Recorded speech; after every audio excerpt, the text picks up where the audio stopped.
大家好，欢迎来到听书学史。今天我要给大家介绍的是贺建龙史医生所著的《只在早上进行进食就能消除90%不适》这本书。今天视频的内容包括以下2个部分：第一，只在早上进行进食就能激活自噬机制并消除90%不适；第二，从细胞到身体都变得年轻，富含酵素的5种食物。首先，让我从第一部分只在早上进行进食就能激活自噬机制并消除90%不适来开始解释。近年来，16小时进食已经成为一种趋势。通过这种方法，可以激活细胞的自噬机制，让身体从内到外，从每一个细胞开始焕发出年轻活力。自噬这个词由 auto 自我和 phage 吞噬2个词组合而成。简单来说，自噬被誉为人体内一种能将旧细胞更新为新细胞的奇迹机制，是指细胞自我吞噬并重生的过程。当我们进行16小时以上的进食时，自噬机制就会被自动激活。这个过程能够让我们体内的细胞进行修复，从而变得更年轻。然而，要激活自噬，必须通过16小时以上的进食，使身体进入空腹的饥饿状态。我们体内积累了许多老化或损坏的蛋白质和线粒体，这些物质会导致细胞老化，引发各种身体不适、疾病和老化等问题。只要我们还活在这个世界上，就无法避免体内产生这些废弃物。我们都希望清除这些废弃物，在这时，自噬就显得尤为重要。通过制造空腹的饥饿时间，我们可以激活自噬机制，从内清除这些废弃物，让细胞得以重生。通常我们从食物中获取能量，但当空腹的时间延长，体内没有食物摄入时，身体会意识到我们处于生存危机中，缺乏能量，于是开始拼命寻找人体内可以利用的资源。在寻找的过程中，会发现身体内的那些老化或损坏的细胞内蛋白质和线粒体，并将其收集起来分解，以此生成能量。此时，老化的细胞得以更新，奇迹般的自噬机制得以展现。通过自噬，细胞得以重生，体内不需要的物质和废物被清除，细胞和组织的功能得以激活，从而使我们的身体变得更健康、更年轻。这就是自噬机制的神奇之处。然而，当身体摄入足够多的营养时，这种神奇的机制就不会发挥作用。因为只要有足够的营养，就不需要激活这个功能，身体不必费力去分解旧物以产生能量。自噬机制是我们体内的一种应对压力的机制，只有当身体和细胞经历饥饿或营养不足时，才会被激活。因此，通过进行16小时以上的进食来制造空腹状态，从而激活自噬机制，这是一种常见的做法。在本书中，作者贺建先生主张的是只在早晨进行进食。一般的16小时进食意味着在8小时内完成全部的进食，而这个时间段可以根据个人的生活方式来决定。但贺建先生认为，应该通过不吃早餐来实现这一目标，因为不管早餐是否均衡，它本身就对身体没有好处，是导致各种疾病的原因。很多医生都在鼓励人们按时吃早餐，这在一定程度上也应该归咎于医生。因此，作为一名医生，贺建先生在这本书中很负责任地建议大家停止吃早餐。近年来，虽然日本人的超重情况并不明显，但肥胖和过多内脏脂肪的人数正在增加，同时生活习惯病和癌症等疾病的患病率也在上升。虽然寿命延长是个好事，但许多人却过着卧床不起的生活，甚至年轻人也经常受到肩颈疼痛、腰痛、体寒和便秘等各种症状的困扰，几乎没有人是完全健康的。与过去相比，现代的人们对健康的意识都有所提高，但为什么还有那么多人仍然受到疾病或不适的困扰呢？作者认为，这是由于日常饮食造成的。首先，日本人所遵循的饮食准则是基于20世纪70年代左右的营养学理论，成年男性每天摄入2000千卡的热量，目标是30种食物。但作者指出，严格遵循这个基准会对人体的健康造成伤害。因为如果严格遵循这个基准，就会很明显会吃得过多。现在是个饱食的时代，即使认为自己注意适量饮食的人，也被作者认为是吃得过多。也许有些人会为了健康，一直在努力保持8分饱的饭量，但作者指出，即便如此，仍然存在吃得过多的问题。当我们吃得过多时，身体会出现消化不良，未消化的蛋白质残渣等会增加肠道内有害细菌的数量，导致肠道污染，免疫力下降。如果这种情况持续下去，全身就会充满细菌，引发不适甚至疾病。基于这些考虑，早餐并不是必须的，吃早餐会导致过量摄食，而且早餐时间本来就是根据人类的生理节律而设定的排泄时间。早晨是人体清除前一天晚上积累的废弃物的关键时段，在这段时间内，肠道功能尚未完全复苏，因此在此时过度进食会给内脏器官带来不必要的负担，可能导致消化不良等问题。作者以一种生动的比喻来形容吃早餐的影响，将其比作在清晨立即参加全程马拉松，强调其对身体的不利影响。此外，吃早餐还可能导致胰岛素抵抗，这是一种胰岛素不能有效降低血糖水平的情况。胰岛素抵抗可能导致血糖水平升高，进而增加患各种疾病的风险。尽管一些人认为不吃早餐会影响大脑的功能，但实际上，大脑并非完全依赖于早餐供应的葡萄糖。我们的身体具有糖新生系统，可从多种物质，包括氨基酸、乳酸和中性脂肪中制造葡萄糖，因此并不完全依赖于早餐提供的葡萄糖来维持大脑的功能。这使得在没有摄入葡萄糖的情况下，我们的脑部仍然可以充分获取到葡萄糖。当提到这一点时，可能有的人会说，如果我不吃早餐，会感觉体力不足，头脑昏昏沉沉的。这种情况是有可能会发生的。那因为你一直以来都习惯了吃早餐，您的身体尚未适应不吃早餐的状态。无论您是需要学习的学生，还是需要全力工作的职场人士，一旦身体适应了，这些症状很快就会消失。您就会发现，不吃早餐反而能让头脑更加清晰，身体更轻盈，更不容易疲劳。此外，研究已经发现，只在早上进行进食还可以激活一种名为 sirtuin 的长寿基因。sirtuin 基因是1999年被人类发现的与长寿相关的基因。研究发现，对线虫进行卡路里限制后，寿命竟然延长了2倍。寿命延长的原因是某种延寿基因得到了极大的激活，而这种长寿基因不仅存在于线虫中，还存在于所有生物和动物中，当然也包括人类。更有趣的是，研究表明，相比于单纯的卡路里限制，进行超过16小时的只喝水的进食，这种长寿基因会被进一步激活。通过只在早上进行进食，人类可以在基因水平上实现健康和长寿。人体在存在活性氧时会出现不适，活性氧是导致体内氧化、老化和疾病的罪魁祸首。然而，当奇迹般的自噬机制和长寿基因被激活时，全身的代谢酵素会被调节，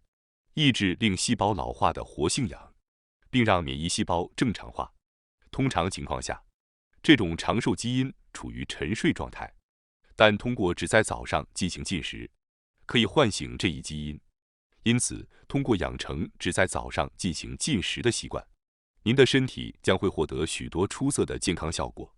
即使您或您的家人目前正在经历疲劳、肩膀酸痛、代谢综合症、高血压或过敏等各种不适，只要开始进行只在早上进行进食，这些不适症状将逐渐消失。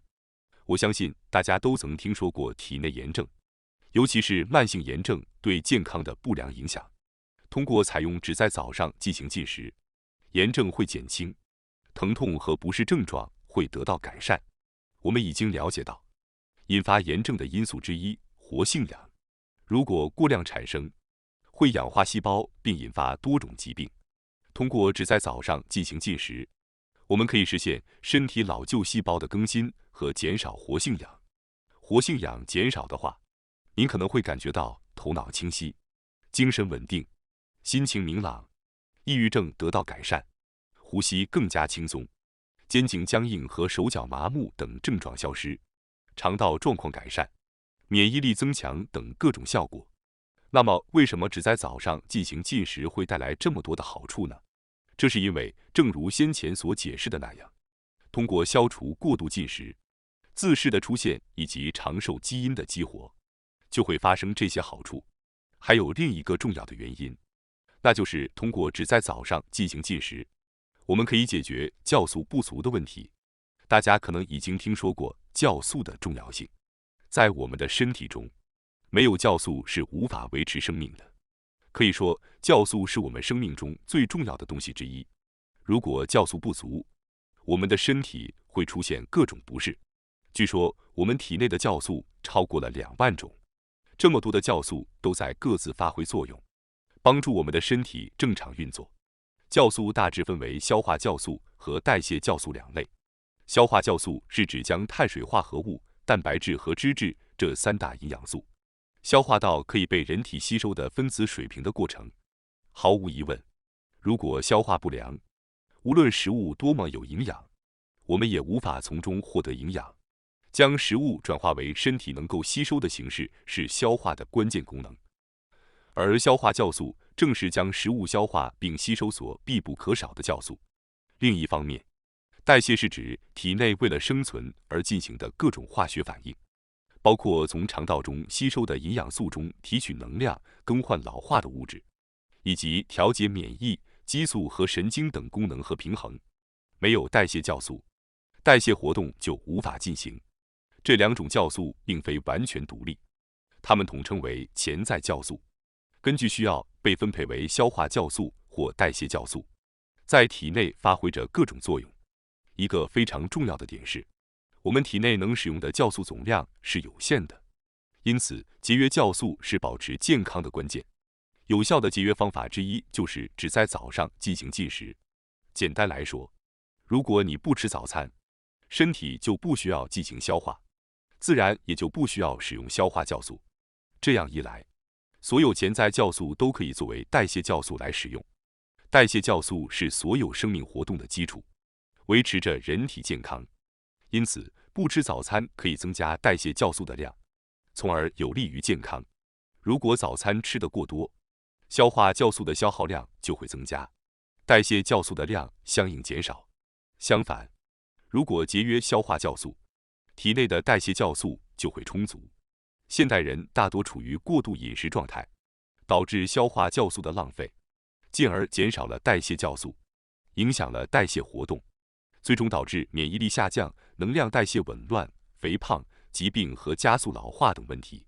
因此，从酵素的角度来看，只在早上进行进食是非常有益的。此外，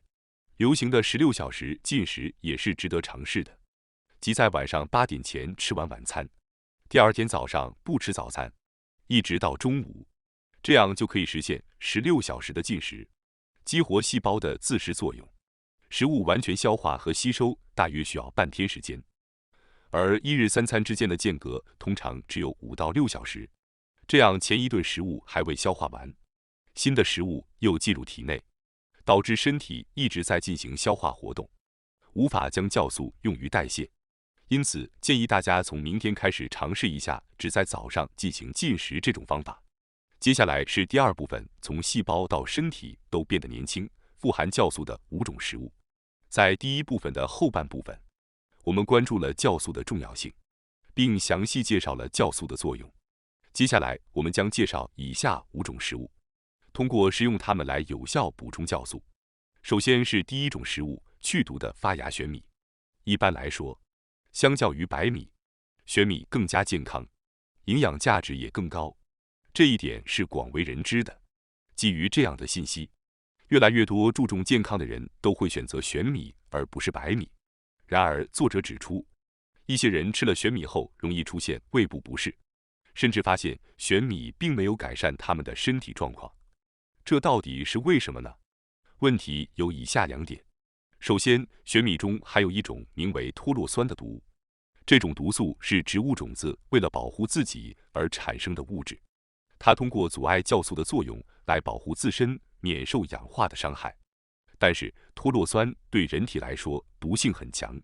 会阻碍酵素的正常功能，因此是一种有害物质。其次，很多人可能会用高压锅煮玄米，玄米在受到高压的作用下，会产生一种叫做丙烯酰胺的物质。据说这种物质会增加神经系统疾病和癌症的风险。尽管丙烯酰胺等有害物质的生成温度通常在120摄氏度以上，但压力锅的温度可能会超过150摄氏度。近期出现了一些温度不会超过120摄氏度的压力锅，如果使用这种压力锅可能会更安全些，但最好还是避免使用压力锅煮玄米。如果煮熟的玄米并没有改善您的健康状况，甚至感觉变得更差，可能是因为您吸收了脱落酸等毒素，以及丙烯酰胺等有害物质。为了去除玄米中的毒素，并充分吸收其营养，关键在于让玄米发芽。发芽状态可以消除脱落酸等毒素，并且在发芽的过程中，包括维生素在内的营养价值也会大幅增加。因此，尽量选择发芽状态的玄米食用，这样既能消除毒素，又能提高营养价值。那么，我们如何让玄米发芽呢？非常简单，只需将其在水中浸泡大约17小时，然后将水倒掉，用新的水再洗涤3次，最后煮熟即可。通过这样的处理，可以去除玄米中的毒素，发挥玄米的最大优势。一些电饭煲有预先设定的功能，能自动烹饪出发芽玄米。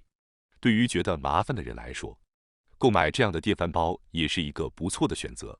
白米或者玄米通常是我们的主食，基本上每天都会食用。对过去只食用白米的人，也可以尝试一下发芽玄米，看看是否适合自己。刚开始时可能会感到不习惯，但逐渐适应后，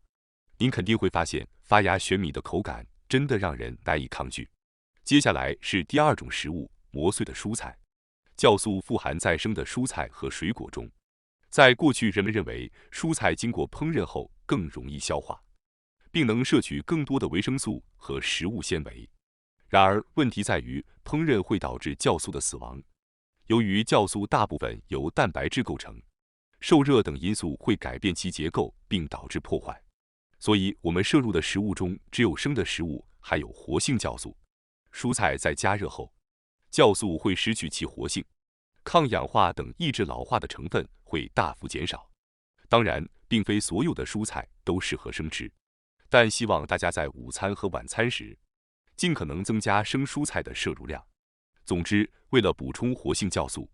多吃像沙拉一样的生蔬菜。生蔬菜和生水果中富含丰富的酵素，不仅如此，还含有丰富的维生素、矿物质和抗氧化化合物等。尽管直接食用也是不错的选择，但通过磨碎食用，其功效会更加提升。古人感冒时会吃磨碎的苹果，胃不舒服时会吃磨碎的萝卜等。磨碎的蔬菜一直被用来调理身体。事实上，最近的研究表明，磨碎可以激活酵素的作用，并将其效力提高2到3倍。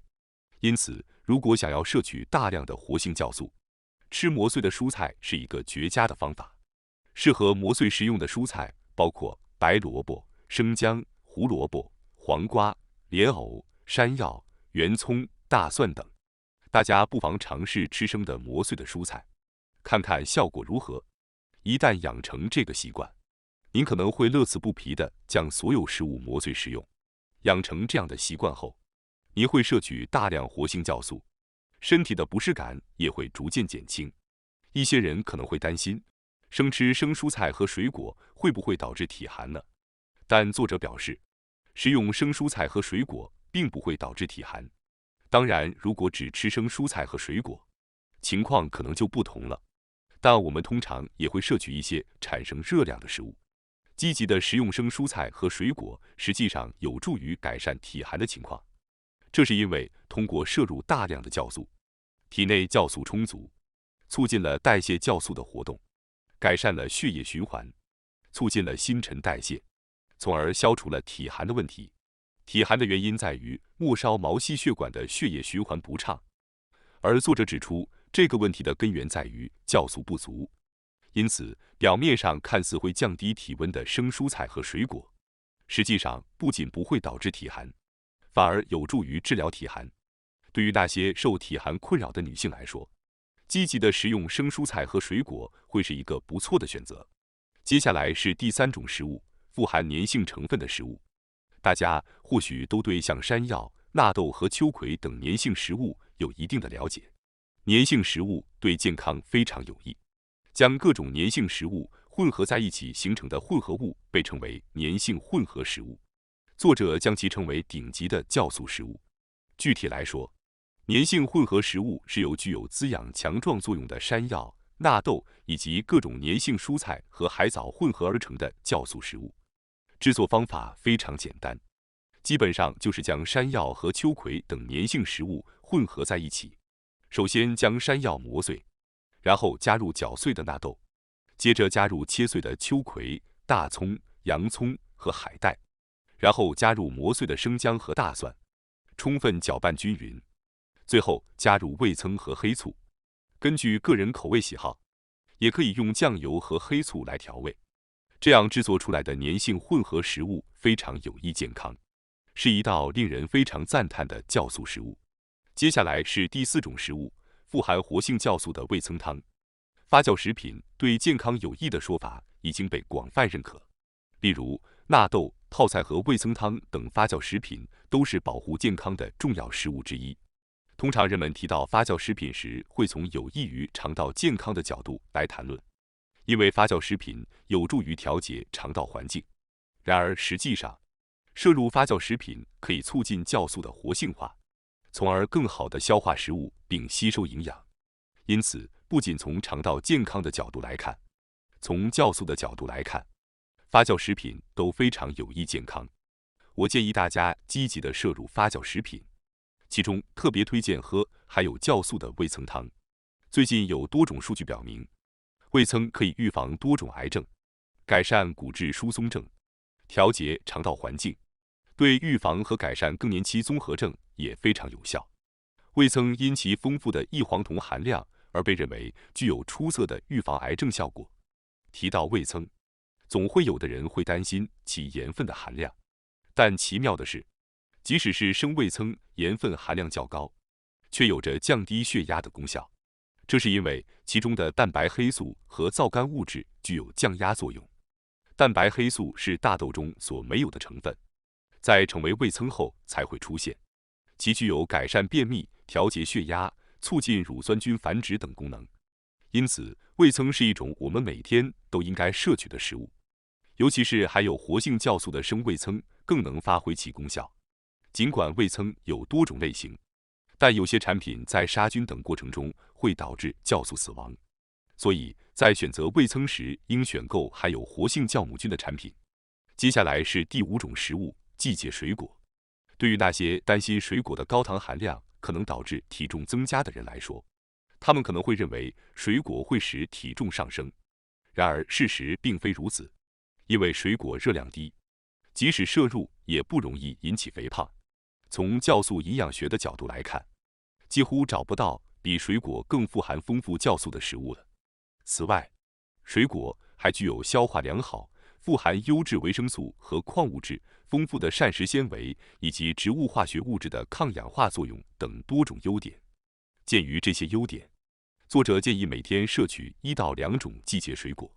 并将其作为餐后甜点食用。